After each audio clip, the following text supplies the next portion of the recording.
ಜೈಲಿಂದ ಬಿಡುಗಡೆ ಆಗ್ತಾ ಇದ್ದ ಹಾಗೆ ಪವಿತ್ರ ಗೌಡ ಟೆಂಪಲ್ ರನ್ ಹೇಗೆ ಸಾಗ್ತಾ ಇದೆ ಅನ್ನೋದರ ಮಾಹಿತಿಯನ್ನು ನಾವು ಕೊಡ್ತಾ ಇದ್ವಿ.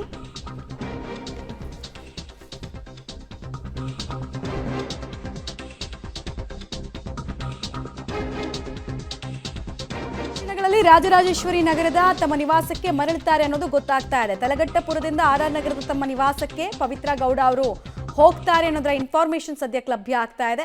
ತಲಗಟ್ಟಪುರದಲ್ಲಿ ಇನ್ಫ್ಯಾಕ್ಟ್ ಪವಿತ್ರ ಗೌಡ ಅವರ ತಾಯಿ ಮನೆ ಕೂಡ ಇದೆಯಂತೆ. ಸೊ ಅಲ್ಲಿಗೆ ಹೋಗಿ ಆರ್ ನಗರಕ್ಕೆ ಹೋಗ್ತಾರೆ ಅಥವಾ ಡೈರೆಕ್ಟ್ ಆರ್ ನಗರಕ್ಕೆ ಹೋಗ್ತಾರ ಅನ್ನೋದು ನಮಗೆ ಇನ್ನೊಂದು 5-10 ನಿಮಿಷದಲ್ಲಿ ಉತ್ತರ ಸಿಕ್ಬಿಡುತ್ತೆ. ದೇವಸ್ಥಾನದ ಆವರಣದಲ್ಲಿ ಬಹಳ ಭಕ್ತಿ ಭಾವದಿಂದ ಪೂಜೆ ಪುನಸ್ಕಾರಗಳನ್ನು ಮಾಡಿದ್ರು. ತಾಯಿಯ ಹರಕೆಯನ್ನು ತೀರಿಸೋ ಸಂದರ್ಭದಲ್ಲಿ ಪವಿತ್ರ ಗೌಡ ಕೆಲ ಕ್ಷಣ ಭಾವುಕರು ಕೂಡ ಆದರು.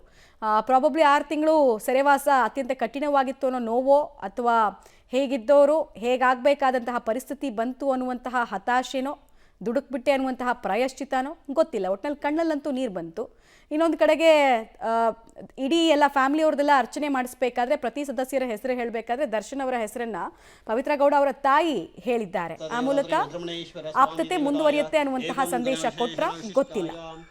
ಕುಟುಂಬೇನ ವರ್ಗೇನ ಏವಂ ಗುಣವಿಶೇಷಣ ದರ್ಶನಾಮದಯಸ್ಯ ಕುಟುಂಬೇನ ವರ್ಗೇನ ಏವಂ ಗುಣವಿಶೇಷಣ ದರ್ಶನಾಮದಯಸ್ಯ ದೇವದಾದರ ದೋಷಾವರ್ಯಾತ ದೇವದಾದರಿ ವಜ್ರಮಣೇಶ್ವರ ಸ್ವಾಮಿ. ದರ್ಶನ್ ಅವ್ರಿಗೂ ಒಳ್ಳೇದಾಗ್ಲಿ ಅಂತ ಕುಟುಂಬದವರು ಅರ್ಚನೆ ಮಾಡಿಸ್ದಂಗೆ ಕಾಣಿಸ್ತಾ ಇದೆ. ಪವಿತ್ರ ಗೌಡ ಅವರ ಕುಟುಂಬದವರು ದರ್ಶನ್ ಒಳಿತಿಗಾಗಿ ಅರ್ಚನೆಯನ್ನ ಮಾಡಿಸಿ ಸದ್ಯಕ್ಕೆ ಸುದ್ದಿಯಲ್ಲಿದ್ದಾರೆ.